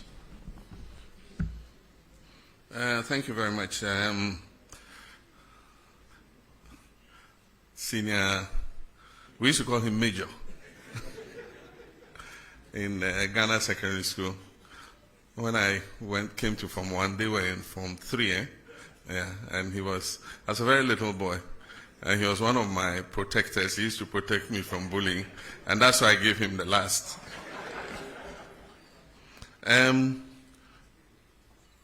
The first question was from, what's your institution? Oh, Radio France. Yeah, okay, it's about Ghana-US relations.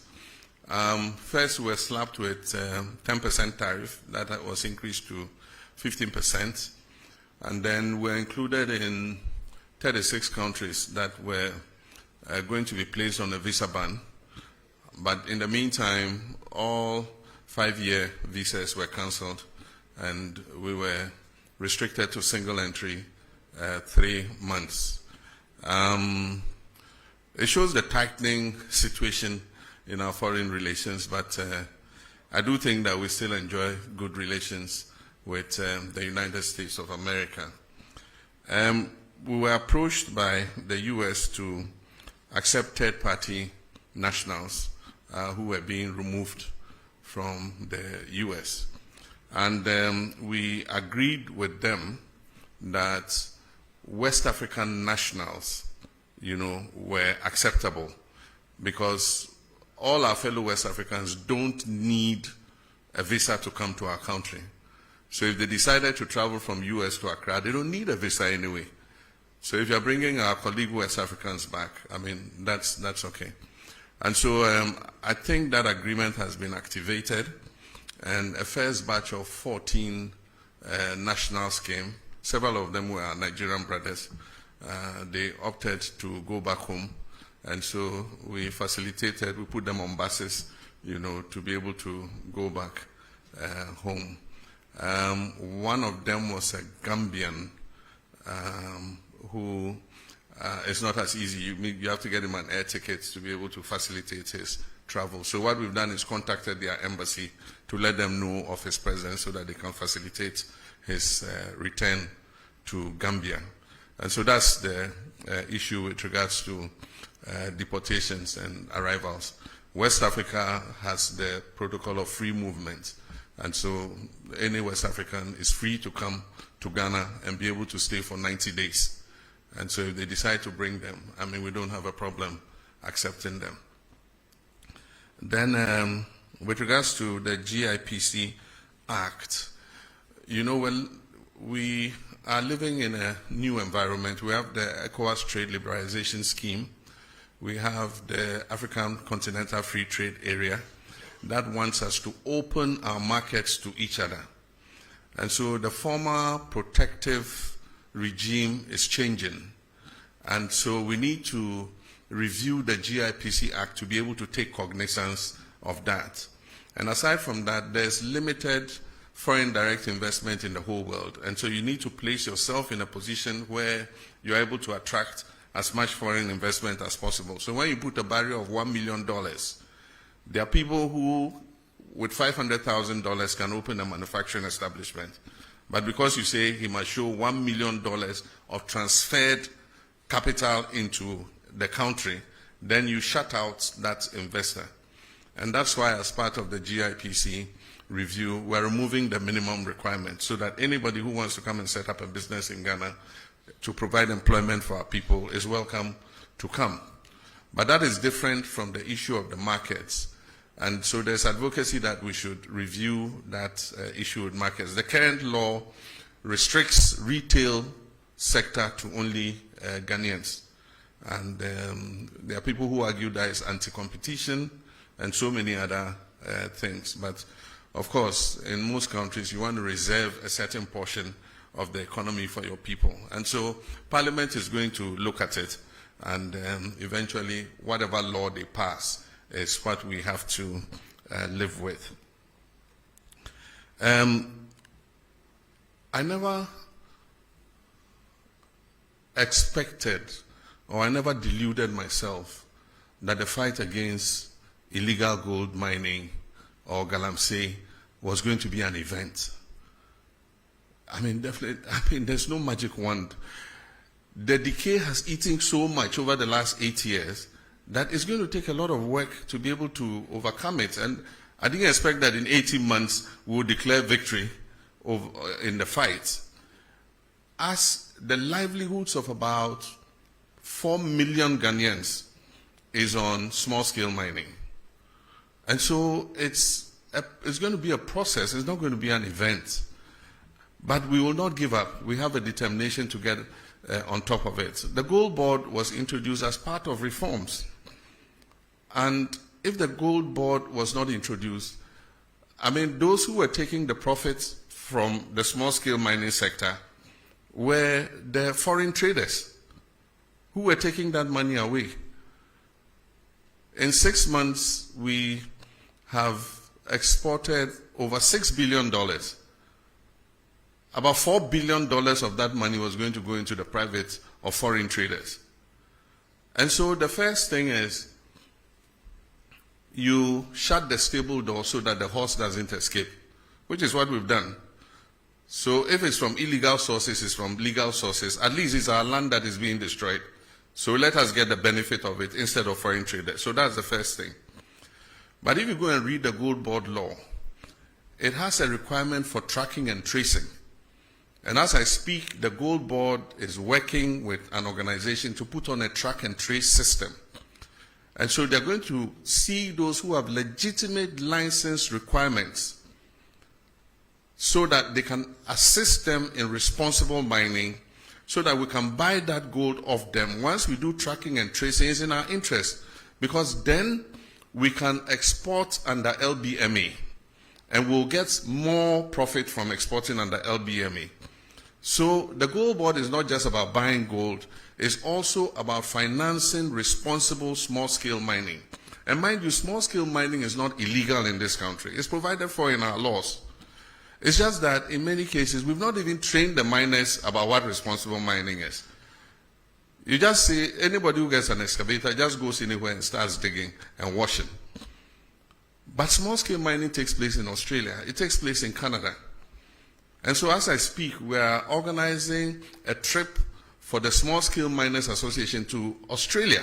Australia has given us an invitation to bring them to come and see how small-scale mining is done without destroying the environment. And so that's something we're going to take an advantage of. And the Gold Board is leading, and the Ministry of Lands and Natural Resources are leading that charge. Only recently, our Minister for Lands and Natural Resources came back from Australia.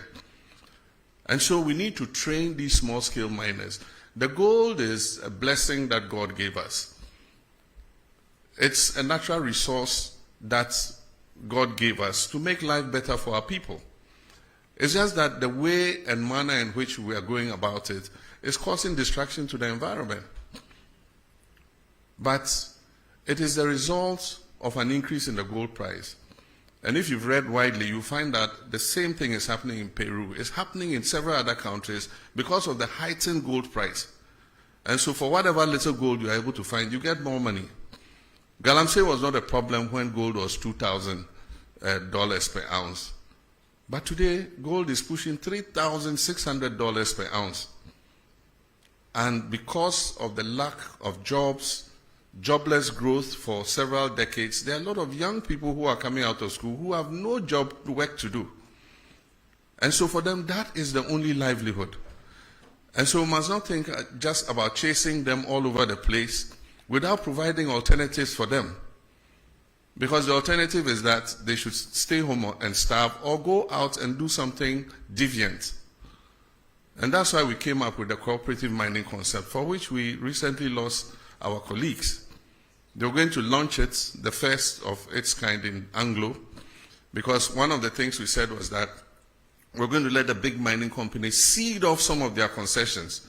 Some of them have 400, 500 miles square.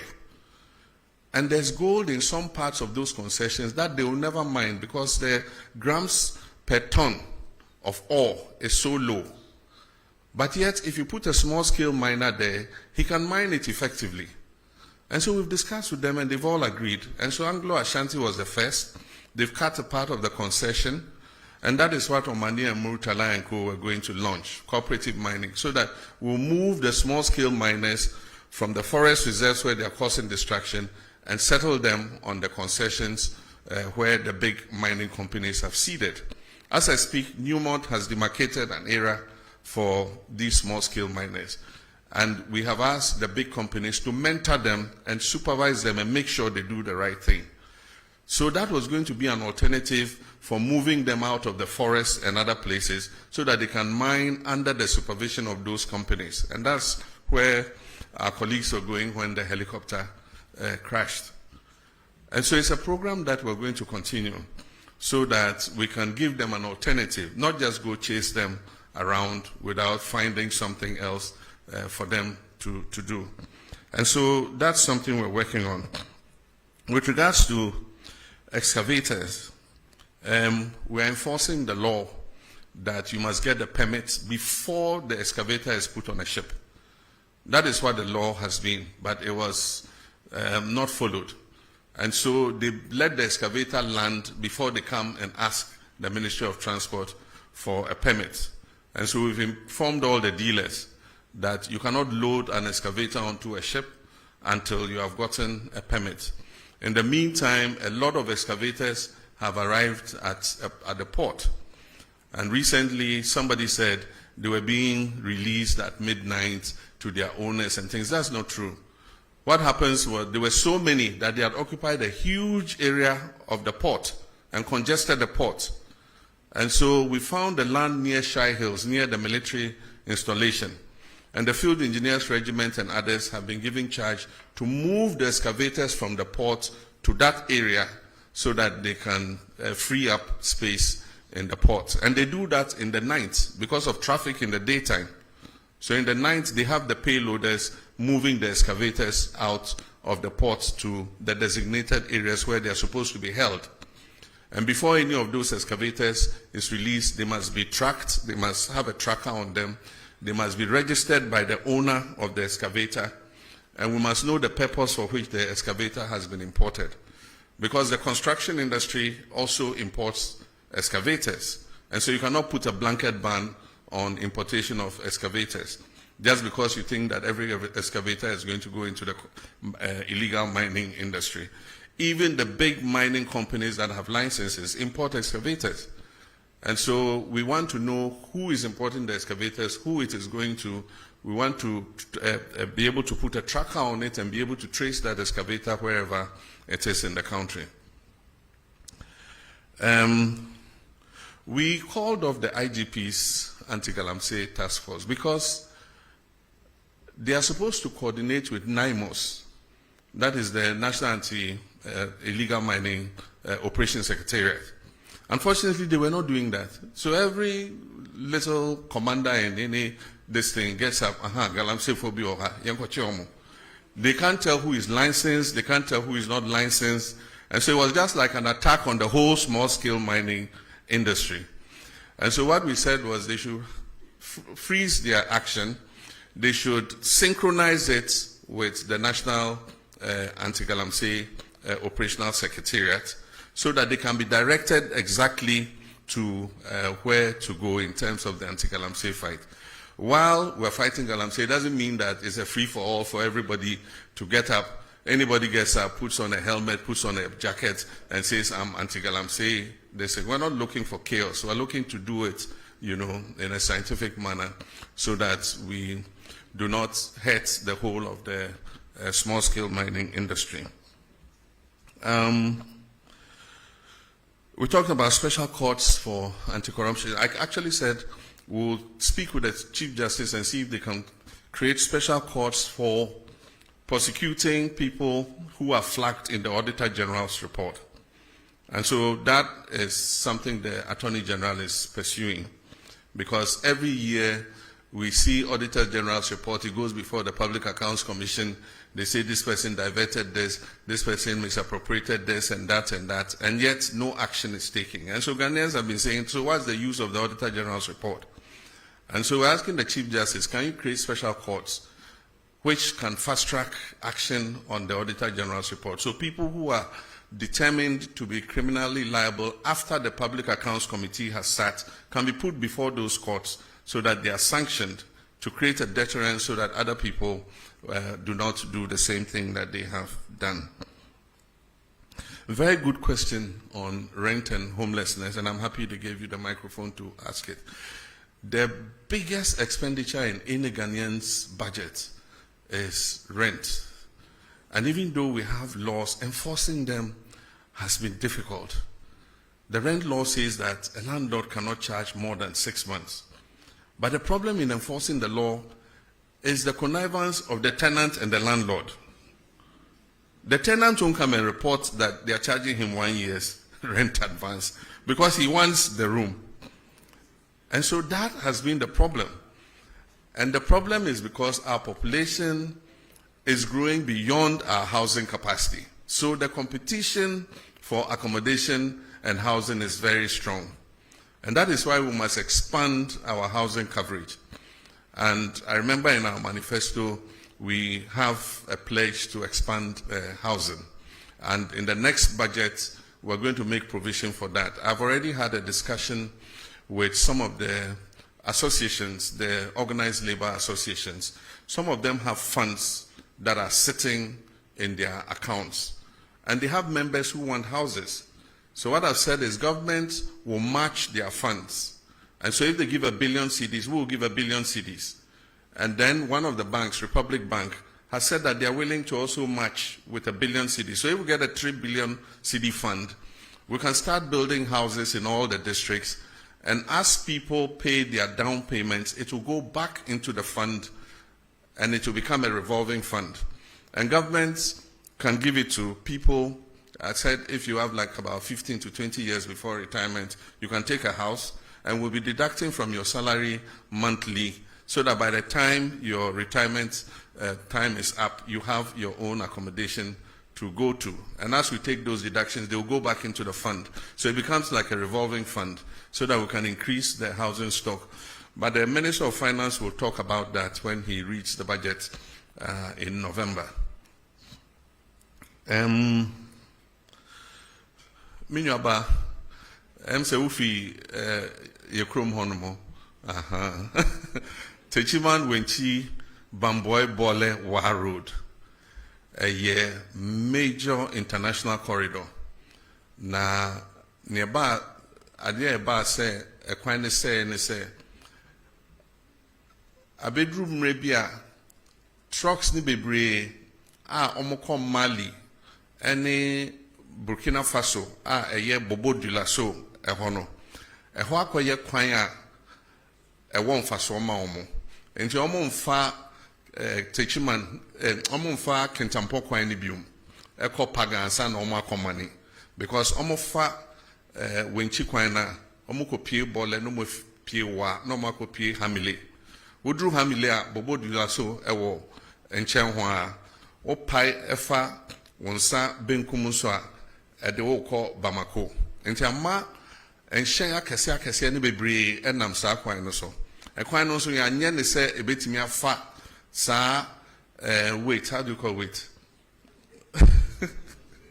And ya nye ekwan no se nye befa sa enyoma na omofa no emu odu aha enti ama kwan na se kra enti yese obia hokuru nsuo eba na na emu meboa ho na misu mi free enti ye big push no ma shada de akoshe big push no mo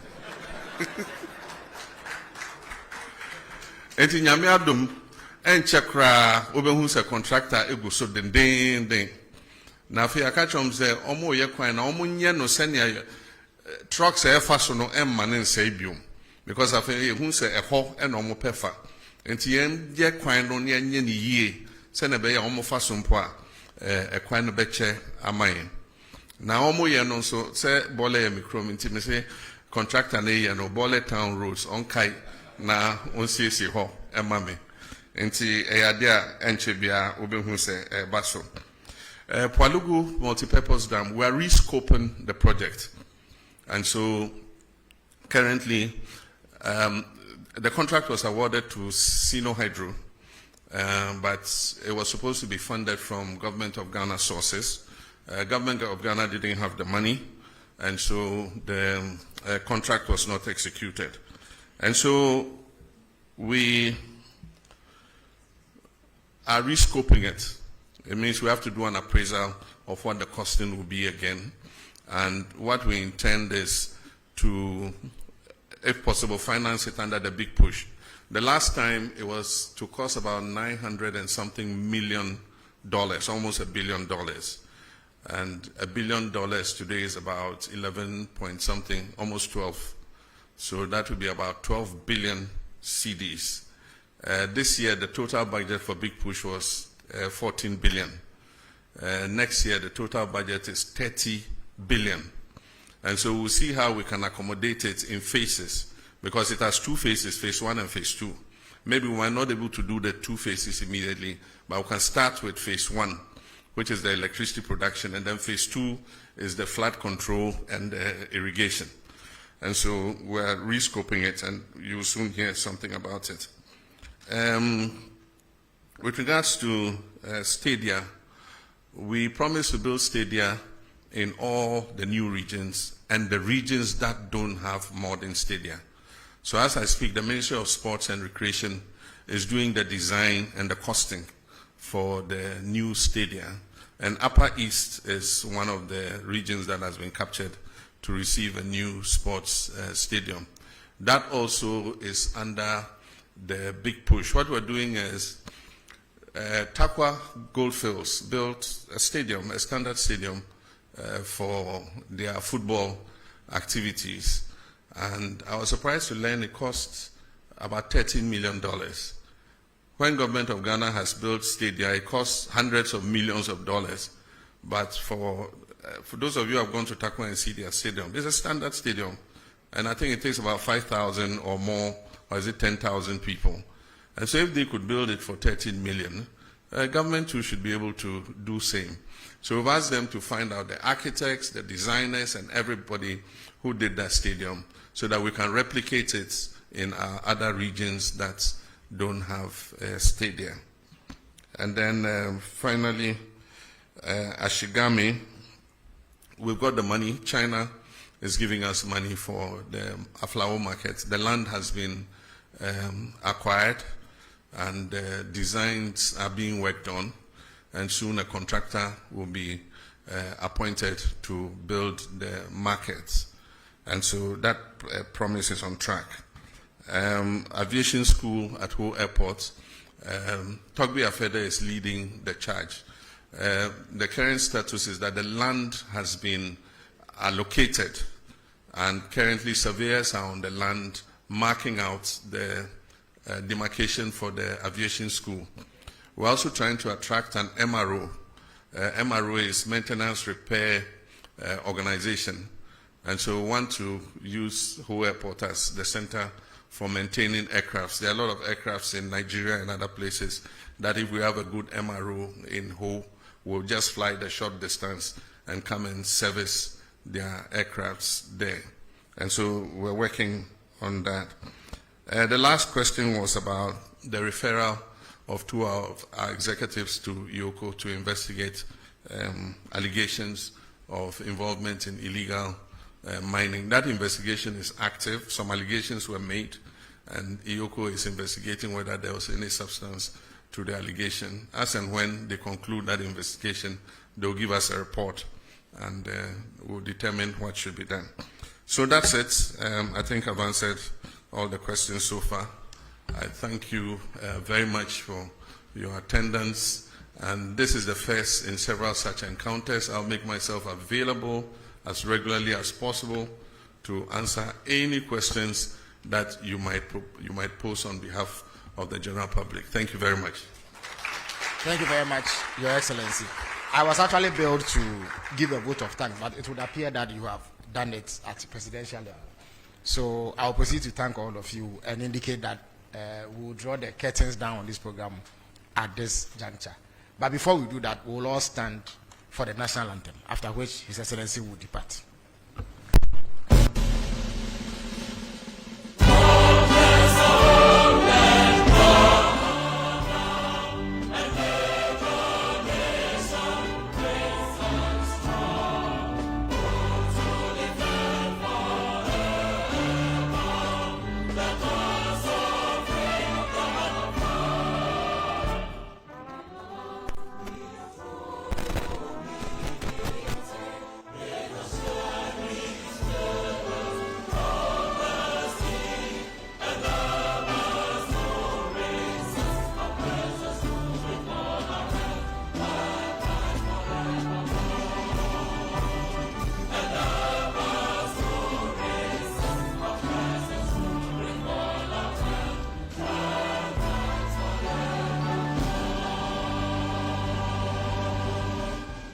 Shall we remain standing as His Excellency the President departs the hall?